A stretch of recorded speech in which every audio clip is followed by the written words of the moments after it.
सुन लो, आज हम लोग समझेंगे कि जो ट्रांसफार्मर होता है उसको कैसे बना। ट्रांसफार्मर मतलब तुम छोटे ट्रांसफार्मर में समझा करो, हम बड़े ट्रांसफार्मर की बात करें जैसे घरेलू लाइन देता है वो, और जो सब स्टेशन पे लगा रहता है बड़ी लाइन को कवर करता है वो ट्रांसफार्मर। इनके अंदर क्या मैकेनिज्म होता है, कैसे काम करते हैं, कैसे वर्क करते हैं, इन चीजों को हम समझने वाले हैं। और इनके ट्रांसफार्मर के लॉस, इनमें कुछ ऊर्जा हानि होती है उसको भी समझेंगे तो कैसे होती है।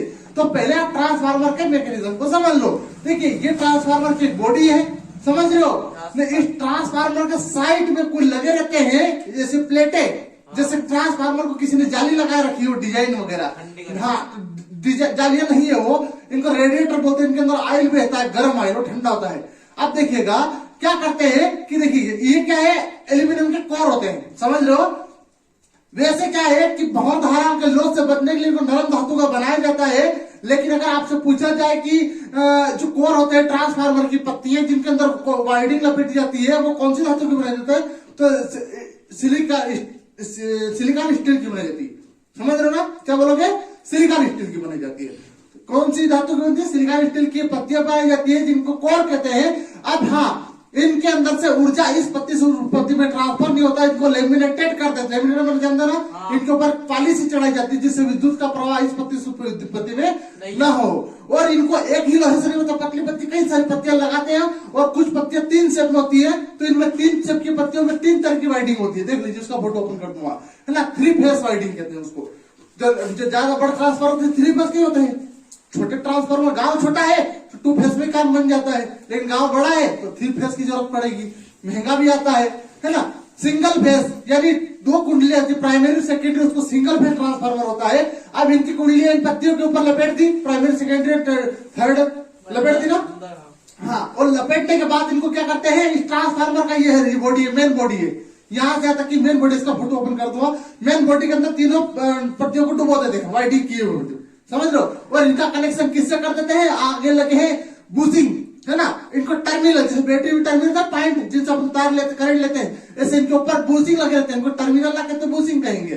तो 3 टर्मिनल लगे रहते हैं बड़े वाले। तो बड़े वाले टर्मिनल को क्या कहते हैं, हाई वोल्टेज टर्मिनल। जो करंट आ रहा है ना बड़ी लाइन से 400 वाट से ऊपर का, वो करंट हाई वोल्टेज टर्मिनल को दिया जाएगा, समझ रहे हो। कहां मर गया। और लो वोल्टेज, ये देखो, आपको जब लाइन लेने की जरूरत पड़ेगी तब आप लो वोल्टेज बूस्टिंग से करने लगे, जिनके छोटे वाले पॉइंट रहते हैं। इनमें अपने घरेलू लाइन आती है, इनमें से घुसती है, हाई वोल्टेज में घुसती है और लो वोल्टेज से निकलती है। तो ट्रांसफार्मर की मेन बॉडी के अंदर आपने जो 3 कुंडली वाला या फिर 2 कुंडली वाला, द्वितीय कुंडली वाला या थर्ड कुंडली वाला जो कोट डुबोया था, उसके ऊपर आप उसके देखिएगा करंट क्या चाहता है कि उसके पीछे गैप नहीं रहनी चाहिए, समझ लो। जैसे कि क्या है, प्लेटों का आपको गैप को पूर्ति कर ली, ऐसा गैप को मेंटेन कर लेंगे। चूंकि ये तो डब्बी की बॉडी खाली है, इसकी मेन बॉडी तो खाली है, टैंक इसका बड़ा वाला टैंक, मेन टैंक खाली है ट्रांसफार्मर का।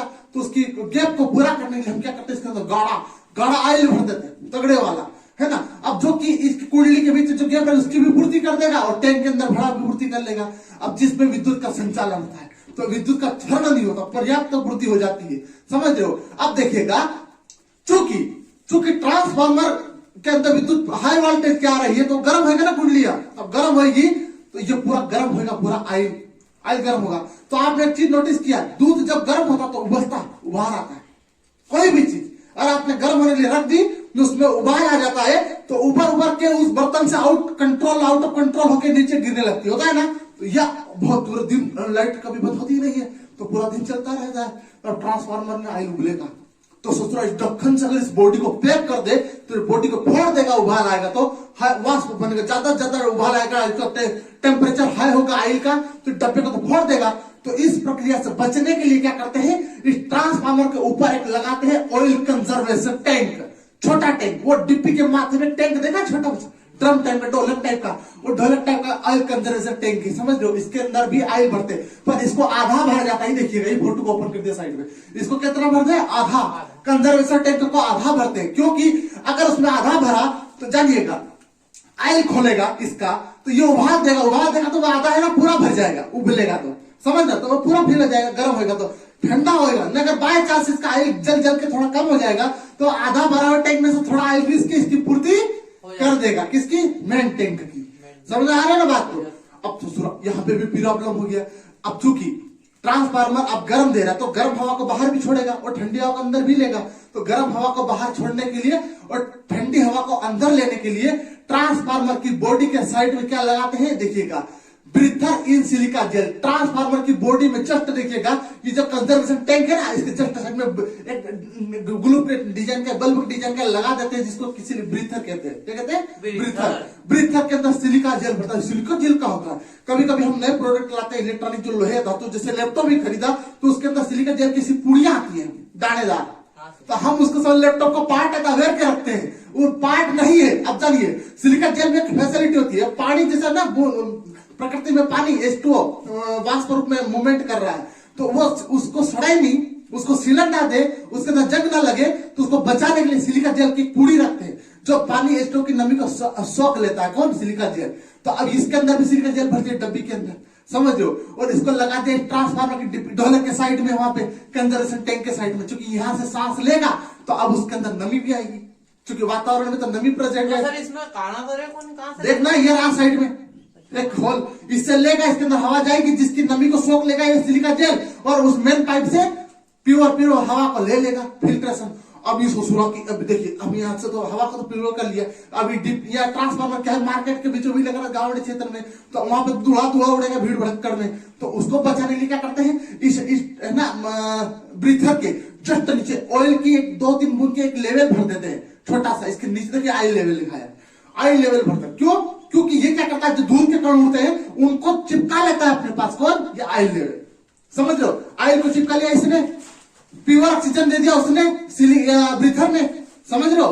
अब दोनों चीज से हवा फिल्टर, समझ? हाँ, सिलिकॉन जेल लिक्विड फॉर्म में नहीं, दाने फॉर्म में, क्रिस्टल फॉर्म में। अब देखिएगा, ये प्योर हवा अंदर गई, अब ये देखिएगा, हवा से तो बच गया ट्रांसफार्मर, अभी हवा प्योर अंदर गई, अब इस आयल को ठंडा करने का भी काम करेगी, और इसको मैनेज करने, इसके बॉइलिंग पॉइंट को लो करने का काम करेगी इस टैंक के आयल को। कौन? Silica gel. इतना समझ आ गया? अब देखिएगा, ये जो कुंडलियां है, समझ रहे हो, इनके अंदर जो आयल गर्म हुआ, वो क्या हुआ, बहुत ज्यादा गर्म, फिर भी ठंडा नहीं हुआ, तो उसको ठंडा करने एक और जुगाड़ कर देते। क्या? कि जैसे कि ये साइड में आपने ट्रांसफार्मर की पत्तियां देखी कि बड़ी बड़ी स्लिप हो, इनके अंदर से आयल ऊपर जाता है। देखिएगा, ये मेन टैंक है आपका ट्रांसफार्मर का, इसके अंदर ये तीनों कुंडलियां डूबी है, समझ रहे हो, इसके साइड में ऐसी पत्तियां लगी है। अब यहाँ पे टैंक का आयल इतना भरा है, तो यहाँ पे नोजल डाल देते हैं, इसके अंदर से आयल जाता है और इन पत्तियों में धीरे धीरे बहता है। अब देखिएगा, हम थाली के अंदर कोई सब्जी या खीर वीर वगैरह लेते हैं तो गर्म आग रहती है, कटोरी में तो गर्म रहती है, जब उसको थाली में तो फैला देते हैं तो ठंडी हो जाती है कि नहीं हो जाती। अब ये आयल क्या है, पत्तियों में होकर बहेगा, जिससे आयल तुरंत ठंडा होता जाएगा। अब होता जाएगा, आयल ठंडा हो वापिस किधर से आएगा, इधर से आके अंदर घुस जाएगा। अब देखिए, इधर से गर्म आयल गया, इन पत्तियों में जगह है, जब नहीं है, इनके अंदर प्रवाह होने की एक गैप है, इसलिए खाली में पत्ती नहीं बोली, वेंटिलेशन का काम एल्यूमिनियम की बन रही थी। गर्म आयल इन पत्तियों में बहता है, नीचे को जाता है, ठंडा होकर वापिस ट्रांसफार्मर घुसता है, दोनों साइड से, इधर भी लगी रहती है, दोनों साइड पत्तियां लगी रहती है खड़ी वाली। अब देखिएगा, ये क्या कहता है, रेडिएटर का काम करती है, वाहनों में आके इंजन को ठंडा करने का रेडिएटर लगा रहता है, जो इंजन को ठंडा करने का काम करता है, कूलेंट है, तो ऐसा ये भी काम करता है। इनके अंदर भी आयल इधर से जाता है, ये देखिए मेन नड़ा लगा है, इसके अंदर मेन आयल जाएगा गरम गरम, ऊपर से नीचे बहेगा, ठंडा होते हुए डायरेक्ट इसके अंदर घुस जाएगा, मतलब दोनों तरफ से गर्म आयल गया, नीचे ठंडा आयल घुसा। तो एक तरीका ये हो गया, 2 तरीके का आयल को ठंडा करने का। अब सोच रहा हूं, फिर भी कंट्रोल नहीं हुआ, चूंकि 24 घंटे ट्रांसफार्मर चल रहा है, गांव में औरतें सिगड़ियां चला रही है ना, वो हीटर चला रही है, तो और ज्यादा लोड पड़ के ट्रांसफार्मर में, साला कोई वेल्डिंग वाला आ गया, चद्दर का वेल्डिंग करने, दरवाजा वेल्डिंग करने के लिए, तो उस भैया आ गया, गांव में कोई व्यापारी आ गया, तो उसने और लोड ले लिया अपने ट्रांसफार्मर से, तो ट्रांसफार्मर और गर्म होगा, सोच रहा ब्लास्ट तो नहीं हो जाएगा, तो कोई व्यवस्था तो रखेंगे नहीं, तो अगर ये ब्लास्ट होगा, ये भूपू ब्लास्ट होगा, तो अरे मेरे की जो जनता है उनकी चिथड़े उड़ा के रख देगा, काबरिया कर देगा उनको।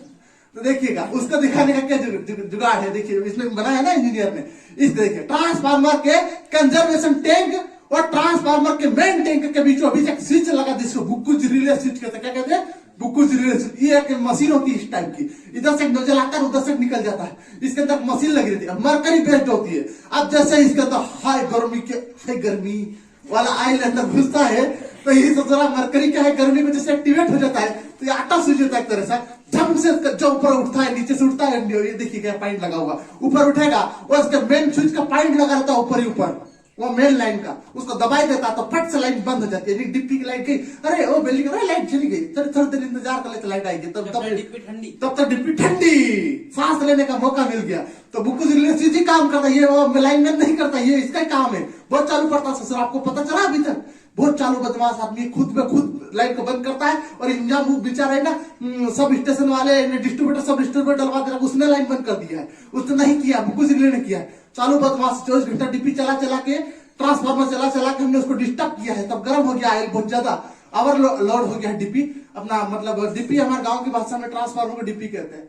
तो उसको बंद करने का बुक्कू रिलेशन, समझ रहे हो? ये मरकरी पारे से बना, मरकरी Hg एटम होता है केमिस्ट्री में, उसके ऊपर बनाता है। वो हीट को सेंस कर लेता है, और जैसे ऊपर चढ़ता है पारा तो वो क्या करता है, उसके स्विच को बंद कर देता है बुक्कू रिले के ऊपर लगा रहता है, जिससे मेन लाइन का कट हो जाता है, जिससे अब ट्रांसफार्मर विद्युत का प्रवाह बंद हो गया।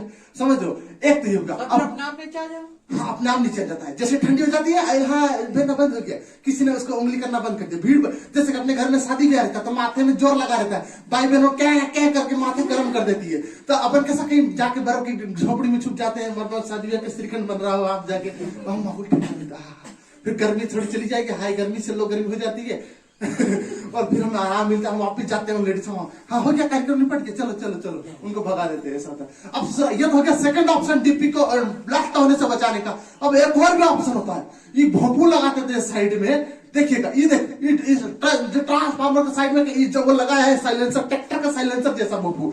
अब ससुरा ये सबसे कंट्रोल नहीं हुआ और बहुत ओवरलोड हो गया है। ये बड़ा वाला ट्रांसफार्मर बड़े महानगर में लगा है, तो वो क्या करते हैं, जब ज्यादा ब्लास्ट होने की बारी आती है, जो आयल वो खोलता हुआ गर्म होता है ना, तो उससे उभार के झम से इस साइलेंसर से बाहर निकल जाता है और इसके अंदर गैप हो जाती है ट्रांसफार्मर में, और वो फिर से ठंडा पड़ जाता है। अब तक कुछ दिन के लिए आपके गांव की लाइन कट, अगर ये ब्लास्ट हुआ, समझ लो। इसीलिए ऑप्शन पे ऑप्शन रहते, 3-4 ऑप्शन रहते, क्योंकि ट्रांसफार्मर को मैनेज करने के लिए बार बार वहां के लाइनमैन वगैरह नहीं आ सकते, क्योंकि वो आते रहे तो उनकी सैलरी उनको ज्यादा देनी पड़ेगी, क्योंकि मैनेजमेंट का काम बहुत ज्यादा रहता है। समझ गए? ट्रांसफार्मर की सेफ्टी समझ गए, ट्रांसफार्मर के बुक्कू रिले स्विच को समझ गए, ट्रांसफार्मर कुंडली को समझ गए, हाई बुशिंग समझ गए, लो बुशिंग वोल्टेज समझ गए, ये घरेलू वोल्टेज देने लो बुशिंग हाई वोल्टेज देने के लिए, और मेन टैंक समझ गए, कंजर्वेशन टैंक को समझ गए। अगर कोई डाउट हो तो अभी पूछो, आगे बढ़ते हैं। नहीं है? ट्रांसफार्मर की पत्ती किससे बनी थी? तो सिलिकॉन स्टील की बनी रहती, समझ रहे ना? आगे देखिएगा, ये हो गया सिलिका जेल का सिलिका जेल का उपयोग ट्रांसफार्मर कहाँ होता है? तो आपका जवाब क्या रहेगा? ब्रीथर के अंदर किया जाता है। कैसे किया जाता है? तो नमी को सोखने के लिए, पानी के अंदर नमी आती है उसको सोखने के लिए किया जाता है। आगे देखिएगा, समझ गए लगभग इतनी सारी चीजें समझ गए। अब देखिएगा, ये देखिए ट्रांसफार्मर, ये क्या है? वो मेन सब स्टेशन की ट्रांसफार्मर लाइन है, तो वहां पे पंखे लगा दिए, रेडिएटर के पास में पंखे लगा दिए बड़े बड़े। ये क्यों लगाए? जैसे कि सपोज करो इसके अंदर आई ठंडा नहीं उबा रहा है, तो बड़े बड़े मिनी रेडिएटर पंखे लगा देते हैं जो हाई वोल्टेज से चलते हैं। ये भी मतलब उनको क्या बोलते हैं उसको, हाँ, रेडिएटर को ठंडा तुरंत करके आयल को मैनेज कर लेते हैं। ठीक है, ये इनके व्यवस्था, इनके अंदर ही फेर लगे हुए। चाहे अपने गली के ट्रांसफार्मर नहीं लगाते पंखे, मतलब चोर चोरी करके ले जाएगा। अब ससुरा तुमने कहा कि इस टाइम के अंदर आयल तो भरती बहुत ज्यादा है, 500 लीटर आयल है, अब इनको निकालेंगे कैसे? तो इसके नीचे नोजल दे रखा था नीचे की साइड, तो उसको झमसा अटैक खेलेंगे, निकालेंगे। अपने गांव में क्षेत्र में, जो गांव के क्षेत्र में, जो खेतों के साइड में डिपिया लगी रहती है ट्रांसफार्मर, चोरी जब रात को आते हैं उसका नोजल खुल के आयल निकाल जाते हैं मेन लाइन को कट करके। तो बहुत चालाक लोग है। बस देखिए, ईदा देख रहा है कि आयल तो किसी ने नहीं चुरा है, पंखा चल रहा है कि चल रहा है। हाँ देखिएगा आगे, इसमें जम्पर है कि ना? हाँ, अब देखिएगा, जंपर इसमें नहीं रहते हैं, वो आगे रहते हैं। आगे से फिर आप ट्रांसफार्मर के बाहरी लाइन को समझोगे तो जंपर की बारी आएगी। देखिएगा, ट्रांसफार्मर की कुंडलियों में 2 कुंडलियां होती है। अब देखियो, अप चाहिए बेड नीचे, मतलब वाट को घटा नीचे। तो ये देखिएगा, प्राइमरी कुंडली में फेरों की संख्या बढ़ा दो ट्रांसफार्मर की, और सेकेंडरी कुंडली में फेरों की संख्या कम कर दो, और ऊपर वाली प्राइमरी में बढ़ा दो और सेकेंडरी में कम कर दो, तो वो धारा को क्या करेगा? घटाएगा, अप हो जाए। मतलब कुंडली में फेर संख्या अप कर दी तो तू भी अप हो जा, विद्युत को वाट को कम कर दे। तो ये ट्रांसफार्मर जो विद्युत को घटाने का काम करता है अपने एरिया में, जैसे कि लोकल एरिया में विद्युत को घटाने, अब साइड ट्रांसफार्मर का यूज करते हैं, क्योंकि वहां से ना 400-600 वाट की लाइन आती है, बड़ी लाइन, वो अपने घर में आती है 220 की, तो कम किया ना उसने, तो वहां पे इस ट्रांसफार्मर को अप साइड ट्रांसफार्मर। समझ रहे हो? इसकी प्राइमरी में फेरों की संख्या, एक वाली कुंडली बड़े मोटी लगाते थे, बड़े वाली साइज की, और एक बहुत छोटी लगाते थे, मिनी। समझ रहे? तो वो अपसाई कहलाता है। देखिएगा, द्वितीयक ट्रांसफार्मर, अब सपोज करो कि अब किसी कंपनी वाला क्षेत्र, कोई मान लीजिए कि कोई उद्योग चला रहा है तो उसको तो वोल्टेज की बहुत ज्यादा जरूरत पड़ रही, उस सब स्टेशन से उसको वाट है ना, बापड़े को 1000 वाट ही दिया, उसको 1600 वाट चाहिए, तो उसको वाट तो बढ़ाना पड़ेगा ना। तो गवर्नमेंट से अनुरोध करेगा कि मेरे को हाई वोल्टेज ट्रांसफार्मर दीजिए, तो 3-4 लाख रुपए लगेंगे, उसको दे देंगे। तो उसमें क्या होगा, प्राथमिक कुंडली में फेर की संख्या कम कर देंगे और सेकेंडरी में बढ़ा देंगे। कापर का तांबे का तार बहुत ज्यादा लगते हैं तो उनका खर्चा बैठता है, तो उसका ट्रांसफार्मर भी महंगा आता है, जो विद्युत को अप कर देता है। अब यानी ऊंचाई है ना, अब सॉरी ऊंचाई, उठो उठो उठो, मतलब विद्युत को बढ़ा ऊपर बढ़ा, तो ये क्या करता है, प्राइमरी में कम और सेकेंडरी में ज्यादा, फेरों की संख्या बढ़ा दी कुंडली की, यानी तांबे के तार के राउंड बढ़ा दिए, तो उसके वो विद्युत को बढ़ाने का काम करेगा। आज जानते हैं अपन ट्रांसफार्मर लॉस भी होता है। आपने देखा कि करोड़ पत्तियों के अंदर, फोटो ओपन करूंगा, जो सिलिकॉन की स्टील की बताई थी ना मैंने, उन पत्तियों के अंदर क्या होता है भैया, विद्युत का लॉस होता है, क्षरण, भंवर धारा। अभी भंवर धारा, ईडी करंट कहते हैं, भंवर धारा को इंग्लिश में क्या कहते हैं, ईटी करंट, ईडी करंट कहते हैं। तो अब ईडी करंट कैसे उत्पन्न हुआ हम बताएंगे। ये देखिए, ये पूरा एक मैग्नेटिक फील्ड को बना रहा है, सारी क्लिप आपस में जुड़ के, हाँ, चुंबकीय बद्ध चुंबकीय फ्लक्स है, क्या है, बद्ध चुंबकीय। अब जब इसके अंदर विद्युत प्रवाह होती है तो हम जानते हैं विद्युत जब बहती है तो इलेक्ट्रॉन कैसे कुंडली में से बह के निकल रहा था। अब हमको ये एक ही राउंड में बार बार घुमाएंगे, एक ही गली में बार बार घुमाएंगे, हम कंफ्यूज नहीं हो जाएंगे, तो हमारा दिमाग चकरा जाएगा। हम 12 साल एक ही राउंड बार बार घुमाया रहे तो हमारा दिमाग घन चक्कर हो जाता था, हम घड़ी में उल्टे घड़ी में सीधे घूमने लगते हैं, घन चक्कर हो जाते हैं। तो इलेक्ट्रॉन भी क्या कुंडली में घूम घूम के घन चक्कर हो जाते हैं। बद्ध चुंबकीय फ्लक्स में परिवर्तन होता है, जिससे उनको जाना था यूं और वो घूमने लग गए यूं, उल्टे उल्टे घूमने लग जाते हैं। तो वहां पे भंवर धारा उत्पन्न होती है, इनके प्रेरण से, इसके अंदर से होती है, उसके अंदर से। अब भंवर धारा पैदा होगी तो ट्रांसफार्मर बहा बू करेगा, आवाज करेगा, वाइब्रेशन होगा, हीटिंग जनरेट करेगा इनके अंदर। तो उस मतलब विद्युत धारा के क्षरण को, भंवर धारा के ईडी करंट के क्षरण को रोकने के लिए ट्रांसफार्मर में कुछ विशेष व्यवस्था की जाती है और उनके लॉस का क्या नाम जानते हैं, देखिएगा। तो भंवर धारा ईडी करंट तो जान लिए ना, देखिएगा। फिर ताम्र loss, sorry copper loss, copper loss Hindi बोले तो ताम्र हास है ना, हिंदी बोले तो ताम्र हास, इंग्लिश में बोले तो कॉपर लॉस है। कॉपर लॉस क्या था, तांबे की कुंडलियां बनाई थी क्या, एल्यूमिनियम की बनाई थी, तांबे की बनाई थी ना, हाँ, उसके अंदर कुंडलियां प्राइमरी सेकेंडरी तांबे की बनी थी। अब देखिएगा, ट्रांसफार्मर की प्राथमिक और तृतीयक कुंडलियों में विद्युत धारा प्रवाहित करने पर जूल पर प्रभाव आएगा। ऑब्जेक्टिव ट्रांसफार्मर की विद्युत धारा में जो भी प्राइमरी कुंडली में जूल का प्रभाव क्या होता था, आई स्क्वायर आर होता है। क्या होता है, आई स्क्वायर आर। आई क्या है, प्रवाहित होने वाली धारा, और आर क्या है, कुंडली में उत्पन्न होने वाला प्रतिरोध आर है। समझ रहे हो, उष्मा के रूप में ऊर्जा के इस रास को, उष्मा मतलब बहुत ज्यादा गर्मी पैदा करेगा। अभी कोयल के अंदर करंट में तो गर्म नहीं होगी, जूल उष्मा मतलब गर्म होगी, कुंडलियां ज्यादा गर्म होगी, जिससे कि तांबे का तार मेल्ट होकर टूट फूट जाएगा, खराब हो जाएगा, नष्ट हो जाएगा, पतला हो जाएगा। तो उसके क्षरण को रोकने के लिए क्या किया जाए, जुगाड़ क्या किया जा सकता है कि अगर आपने पतले तार की तांबे की कुंडलियां बनाई है तो आप उनको हटा के मोटे तार की कुंडलियां बनाई दो, तो आपका कॉपर लॉस खत्म हो जाएगा ट्रांसफार्मर का। जैसा कुछ मात्रा में होगा, देखिए, पर 100% नॉन लॉस वाली चीज तो आज तक बनी ही नहीं है। सब में लॉस तो होता ही है, इंसान में भी होता है, हमारी भी उम्र घटती है एक न एक दिन, तो पर कुछ बचाव किया जा सकता है। ट्रांसफार्मर कुछ लंबी उम्र पकड़ लेगा इससे, है ना, न्यू समझ लो कि जिम में जाने लग जाएगा, ऐसा समझिए उसको। हाँ, लोहरा, आयरन लॉस। आयरन लॉस क्या होता है, या क्रोड में बहुत, क्रोड किसको कहते हैं, वो पत्तियां, ये आकार की नहीं, ये आकार की पत्ती दूसरे जो कुंडलियां बनाती है उनको देते हैं, वो लोहे की बनी होती है, नरम लोहे की। क्रोड में भंवर धारा उत्पन्न होने, ईडी करंट उत्पन्न होने के कारण होने वाली ऊर्जा के रास को लोह रास कहते हैं। उनके अंदर भी भंवर धारा उत्पन्न होगी, उन पत्तियों के अंदर भी, जो उन पत्तियों को बाका चुका है, तोड़ा या जंग खिलाने का काम करेगी, है ना। आगे देखिएगा, तो जिससे उसको लॉस को बचने के लिए क्या किया जा सकता है, वो जो पत्तियां बनाई हुई नरम लोहे की पतली पतली बना दो, जिसमें भंवर धारा कम से कम उत्पन्न होगी, अतः उस लॉस से भी बचा जा सकता है। एक लॉस तो बचने का कारण हो गया लोहे का। तांबे में क्या है, मोटे तार का यूज कर लो, और लोहे में नरम लोहे का या सिलिकॉन स्टील का यूज कर लो, तो लोह रास से भी बचा जा सकता है। आगे देखिएगा, चुंबकीय फ्लक्स क्षरण, मैग्नेटिक फ्लक्स इफेक्ट, समझ रहे हो। अब होता क्या है, ट्रांसफार्मर में बार बार विद्युत बह के वो ट्रांसफार्मर की बॉडी को चुंबक में कन्वर्ट कर देता है, समझ रहे हो, जिससे बॉडी धीरे धीरे क्या करती है, चीजों का अट्रैक्टिव करने लग जाती है। अतः उसको बचने के लिए देखिएगा, प्राइमरी कुंडली में विद्युत धारा प्रवाहित करने, ट्रांसफार्मर की प्राइमरी कुंडली में विद्युत धारा प्रवाहित करने पर उत्पन्न समस्त चुंबकीय फ्लक्स द्वितीय कुंडली में बद्ध नहीं हो पाता, अतः इस कुछ ऊर्जा का ह्रास हो जाता। देखिएगा, आपको मैंने बताया था कि एक प्राइमरी कुंडली होती है ट्रांसफार्मर, एक सेकेंडरी होती है, वैसे तीन होती है पर हम दो का ही समझ रहे हैं। तो इसके अंदर जब विद्युत धारा बह रही है तो इसके अंदर तो प्रेरण द्वारा धारा आएगी ना इस वाली कुंडली में, विद्युत प्रेरण।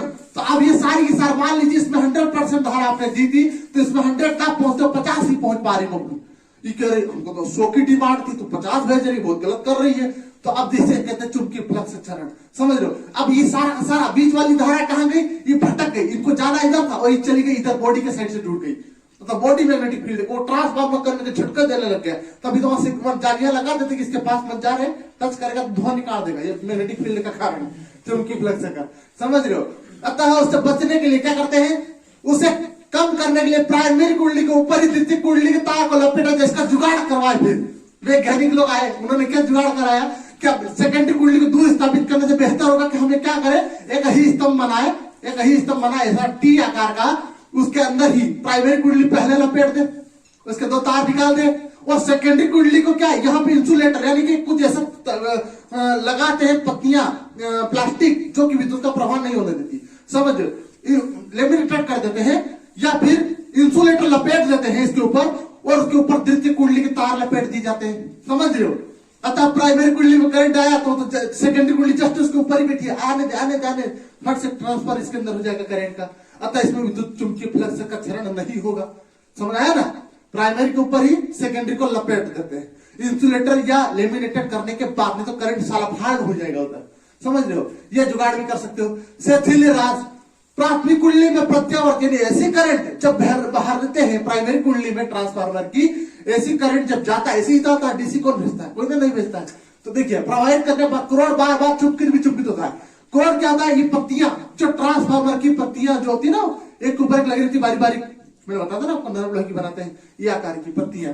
देखिएगा ये पत्तियां में जब विद्युत आता है प्राइमरी कुंडली में, तो आपने देखा कि जब विद्युत बहती है सीधा तार में, तो उसके चारों ओर मैग्नेटिक फील्ड तैयार होती है ना, मैग्नेटिक फील्ड। अब मैग्नेटिक फील्ड बनेगी तो वो घड़ी में तो चुंबक का बिहेव करेगी, घड़ी में करंट देने का काम करेगी, समझ लो। और लेडीज समय नहीं, कहीं जिम में जा रहे तो घड़ी में बात करने के लिए रुक जाएगी, घड़ी में चलेगी, चल आप गुलाब जामुन खाएंगे, फिर रुक जाएगी, तेरा ये पाइचर दिखा कितना महंगा, घड़ी में क्या बात, घड़ी में जिमने की बात, घड़ी में क्या बात, घड़ी में जिमने की बात, घड़ी में बुराई, घड़ी में तारीफ, घड़ी में बुराई, घड़ी में तारीफ, करता ही ना करता, सेल्फ सिस्टम इनका होता है।